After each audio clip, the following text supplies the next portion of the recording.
Et salut à tous, très heureux de vous retrouver aujourd'hui dans cette nouvelle vidéo, j'espère que vous allez bien, et aujourd'hui nous allons voir ensemble comment la Fédération française de rugby analyse les données pour faire gagner les matchs aux équipes, et notamment aux 15 de France, depuis l'arrivée de Fabien Galtier. Tu es prêt? C'est parti!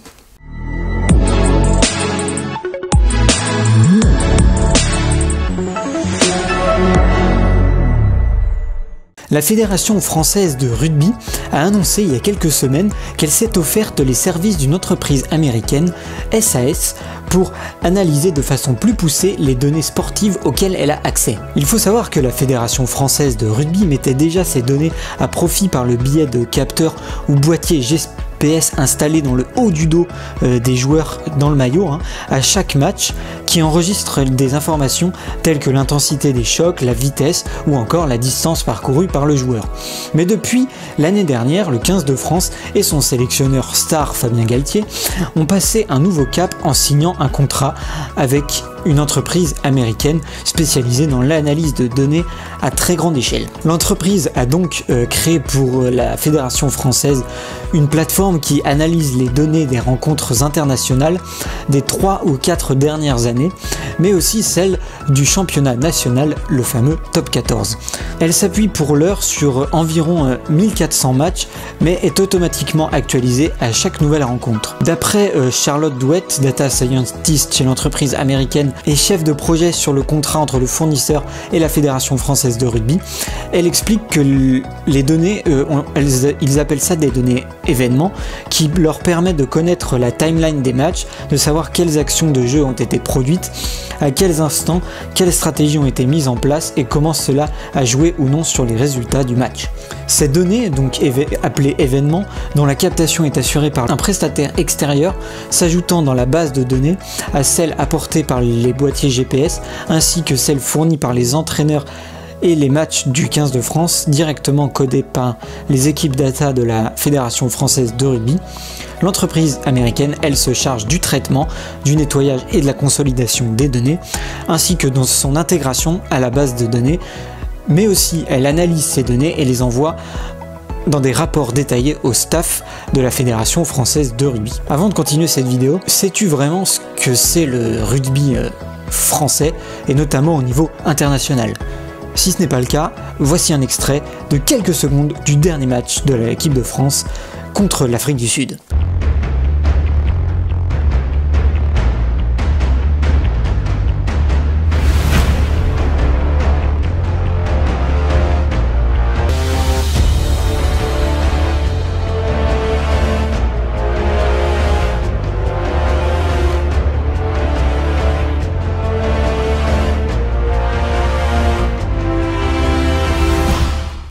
Bon, j'espère que tu as kiffé ce petit extrait du match. En tout cas, c'était un très beau match. Alors, il faut savoir que la plateforme mise en place par les entreprises s'articule en actions de jeu.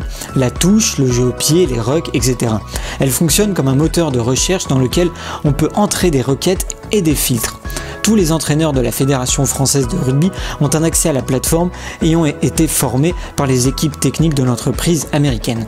Ils peuvent ainsi analyser leurs propres performances pour comprendre les forces et les faiblesses de leurs équipes, ou s'intéresser aux données des prochains adversaires qu'ils vont affronter. On retrouve aussi sur cette plateforme les stratégies qu'ont adoptées les équipes que l'on a battues, comment elles jouaient, et même les équipes qu'on a perdues, pourquoi on a perdu contre eux. C'est une aide à la décision stratégique qui permet d'orienter les entraînements de chaque équipe, et notamment du 15 de France. Par exemple, lors de la préparation du match contre l'Afrique du Sud qui s'est tenu il y a quelques jours de cela, qui a été remporté par l'équipe de France 30-26, la plateforme avait mis en évidence un gros avantage que l'équipe sud-africaine en matière d'expérience de jeu collective, ce qui se répercute sur la cohésion de l'équipe. D'après Fabien Galtier, la société américaine compare les chiffres de 3 ou 4 dernières années d'une quinzaine de nations pour identifier le vécu des équipes. Et c'est ce qu'il a détaillé lors d'une conférence de presse, et il s'est avéré que l'équipe sud-africaine avait 4 fois plus d'expérience collective que l'équipe française. Ceci a donc permis aux entraîneurs français de savoir que leur équipe devait travailler davantage sur l'aspect collectif du jeu pour remporter le match, contre les Sud-Africains. De plus, la plateforme avait aussi permis d'identifier où, comment et sur quel tempo les équipes victorieuses avaient fait perdre les Sud-Africains. La plateforme ne construit pas la feuille de match de la prochaine rencontre, ce sont les coachs qui ont la main et le feeling pour ça, mais elle permet d'avoir des feedbacks détaillés, aider à calibrer la stratégie collective et savoir sur quoi il faut travailler lors des entraînements. C'est ce qu'indique Charlotte Douet, la personne en charge de ce projet chez l'entreprise américaine. Fabien Galtier tient lui aussi à une précision sur laquelle il a terminé sa prise de parole lors de sa dernière conférence de presse. Il explique que pendant les matchs, il n'est connecté à rien. Il n'a pas de chiffres qui impactent quand il faut faire des changements. Lui, ce qu'il fait, c'est qu'il regarde, il écoute, il est au cœur de l'environnement. Il prend ses décisions à l'intuition et au savoir-faire. Après une mise en jambe réussie, le prestataire développe à présent une fonctionnalité permettant de suivre les performances individuelles de chaque joueur en fonction des objectifs associés à leur poste et les exigences. Ça devrait être testé lors du prochain tournoi des 6 nations qui aura lieu en février prochain et on donne rendez-vous à l'équipe de France qui est championne en titre de ce tournoi. Enfin, lors de cette tournée d'automne où les équipes se sont affrontées de l'hémisphère nord et de l'hémisphère sud, une autre technologie de pointe intégrant petit à petit le monde de rugby, c'est le ballon connecté qui donne accès à des informations telles que la vitesse de lancer du ballon, la rotation de celui-ci ou encore la distance de frappe. Ces données devraient également être exploitées en les centralisant sur la plateforme qui a été mise en place par la fédération. Même chose pour les données recueillies par les protège-dents connectés des joueurs qui fourniront quant à eux des données sur les impacts et les contacts violents parfois qu'il peut y avoir entre certains joueurs. Une dimension qui est très importante et très présente dans le rugby aujourd'hui, surtout au niveau international où les équipes ferraillent dur pour passer les défenses. Voilà, j'espère que cette vidéo vous aura plu. Moi en tout cas j'ai trouvé le sujet très intéressant et en tant que passionné de rugby, ça fait plaisir de voir que le sport comme ça évolue grâce à la technologie. J'espère d'ici quelques années que ça ne sera pas